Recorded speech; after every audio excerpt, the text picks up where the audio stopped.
बात करते हैं अब अगली स्टोरी की।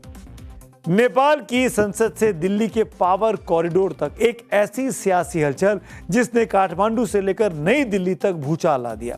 नेपाल के प्रधानमंत्री बालेन शाह ने भारत को लेकर एक ऐसी गैर जिम्मेदाराना टिप्पणी की जिससे खुद उनका अपना देश सन्न रह गया।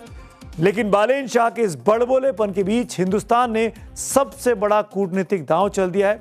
दिल्ली में नेपाल के यूथ आइकन रवि लामछिने का ऐसा शाही स्वागत किया गया जिसने काठमांडू को सीधा और सख्त मैसेज खुलकर दे दिया है।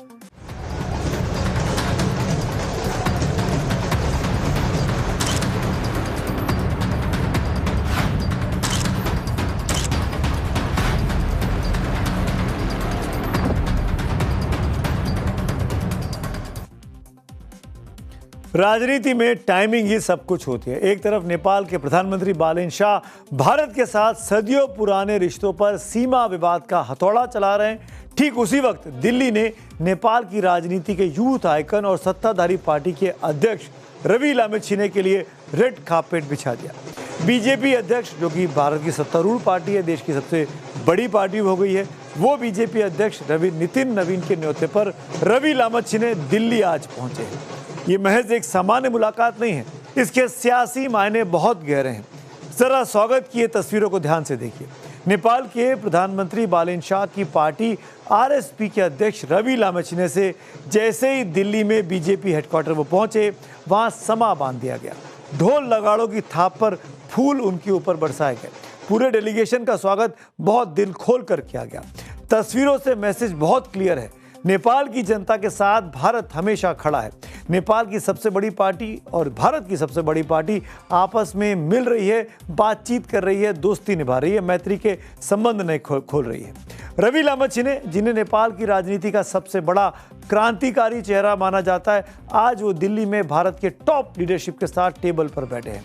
विदेश मंत्री डॉक्टर एस जयशंकर के साथ बीजेपी मुख्यालय में ही सीमा सुरक्षा और आपसी मतभेदों पर सीधी बात होनी है। और सबसे बड़ी खबर, 3 जून को प्रधानमंत्री नरेंद्र मोदी के साथ भी रवि लामछिने की और पूरे डेलीगेशन की मुलाकात तय की गई है। पीएम मोदी का शेड्यूल इतना बिजी होने के बावजूद 3 जून का समय नेपाल की सबसे बड़ी पार्टी के सबसे बड़े नेता के लिए खाली रखा गया है। जिस रवि लामछिने को लेकर नई दिल्ली में रेड कार्पेट बिछा हुआ है, उन्हीं रवि लामछिने को लेकर एक बहुत बड़ा ट्विस्ट भी सामने आया है, जिसे समझना बेहद जरूरी है। नेपाल में पिछले साल अपने इतिहास का सबसे भयानक मंजर देखा गया था। जेन जी के हिंसक प्रदर्शनों के दौरान नेपाल में 17,000 कैदियों का एक बहुत बड़ा जेल ब्रेक हुआ था। अंडरवर्ल्ड डॉन, आतंकवादी और वीवीआईपी जेल तोड़कर उस वक्त भाग निकले थे। आपको जानकर हैरानी होगी कि पिछले साल 9 सितंबर को जिस समय काठमांडू में प्रदर्शनकारियों की ओर से सरकारी भवनों और नेताओं और मंत्रियों के घरों पर हमला और आगजनी की जा रही थी, उसी समय सबसे पहला जेल ब्रेक ललितपुर के नक्खू जेल से हुआ था। सहकारी घोटाले में आरोपी बनाकर राष्ट्रीय स्वतंत्र पार्टी यानी आरएसपी के अध्यक्ष रवि लामछिने को भी इसी जेल में बंद किया हुआ था। उनको छुड़ाने के लिए ये जेल ब्रेक किया गया। समर्थकों ने जेल पर हमला कर सबसे पहले रवि लामछिने को बाहर निकाला। रवि नेपाल की पुष्प कमल दहल प्रचंड की सरकार में उप प्रधानमंत्री और गृह मंत्री भी रह चुके हैं। रवि लामछिने के इस दौरे को लेकर भारत नेपाल संबंधों पर पैनी नजर रखने वाले किस तरीके से इसको देखते हैं, सुनिए जरा। वहाँ आरएसपी पार्टी के, जो कि सत्ताधारी पार्टी है नेपाल की, उसके अध्यक्ष भारत के ही भारतीय जनता पार्टी, जो कि सत्तारूढ़ दल है भारत का, तो इसके राष्ट्रीय अध्यक्ष नितिन नवीन, उनके आमंत्रण पर रवि लामछिने भारत आए हैं।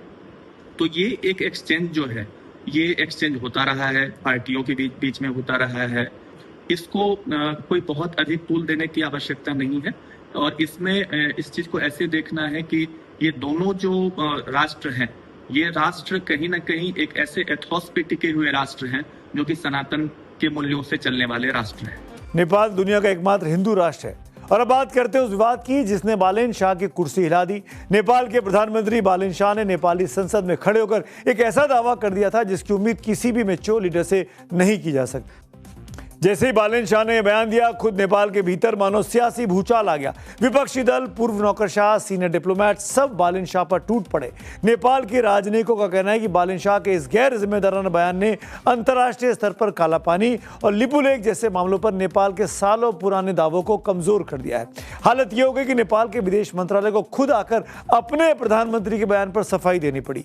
नेपाली विदेश मंत्रालय ने सफाई देकर कहा कि प्रधानमंत्री बालेन शाह के कब्जे वाले बयान का मतलब नो मैंस लैंड से था, जहां दोनों देशों के नागरिक खेती करते हैं या रहते हैं। सीमा के लंबित मामले कूटनीतिक बातचीत से सुलझेंगे।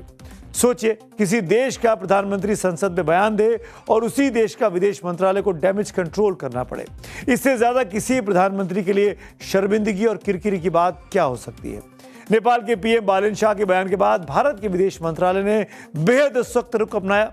एमईए स्पोक्सपर्सन रणधीर जायसवाल ने साफ किया कि दोनों देशों के बीच करीब 98% सीमा तय हो चुकी है और बाकी के मुद्दों को द्विपक्षीय बातचीत से सुलझा लिया जाएगा।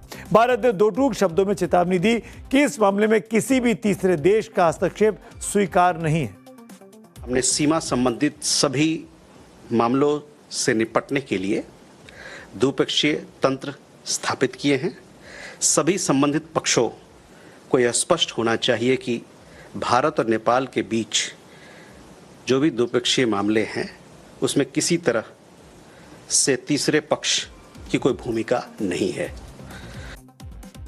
विदेश मंत्रालय की ओर से भारत नेपाल संबंधों में तीसरे पक्ष को सिरे से खारिज करने की वजह भी है। बालेन शाह ने नेपाली संसद में यह भी दावा किया था कि उन्होंने भारत को राजनयिक नोट भेजा है जिसमें लिपुलेख सहित कई विवादित मुद्दों का जिक्र है और चीन और ब्रिटेन के साथ भी इस पर चर्चा भी की है। लेकिन सच क्या है, इसे समझने के लिए हमें इतिहास को पन्नों को पलटकर देखना होगा। भारत और नेपाल के बीच 1751 किलोमीटर लंबी एक सीमा है। ये देखिए, ये वो सीमा है और इस सीमा में ऐतिहासिक और खुली सीमा, यहाँ आने जाने के लिए किसी वीजा की जरूरत नहीं होती और दोनों देशों के बीच सदियों से रोटी बेटी का रिश्ता रहा है। लेकिन साल 2020 में ऐसा कुछ हुआ कि दोनों देशों के रिश्तों में इस सीमा को लेकर एक खटास सी आ गई। भारत के राजनीतिक नक्शे में लिमियाधुरा, काला पानी और लिपुलेख पर नेपाल ने आपत्ति जता दी, जो आप इस नक्शे में साफ तौर पर देख सकते हैं। 18 जून 2020 को अपने संविधान में संशोधन करके एक नया नक्शा पास किया गया जिसमें इन तीनों रणनीतिक क्षेत्रों को अपना दिखा दिया गया।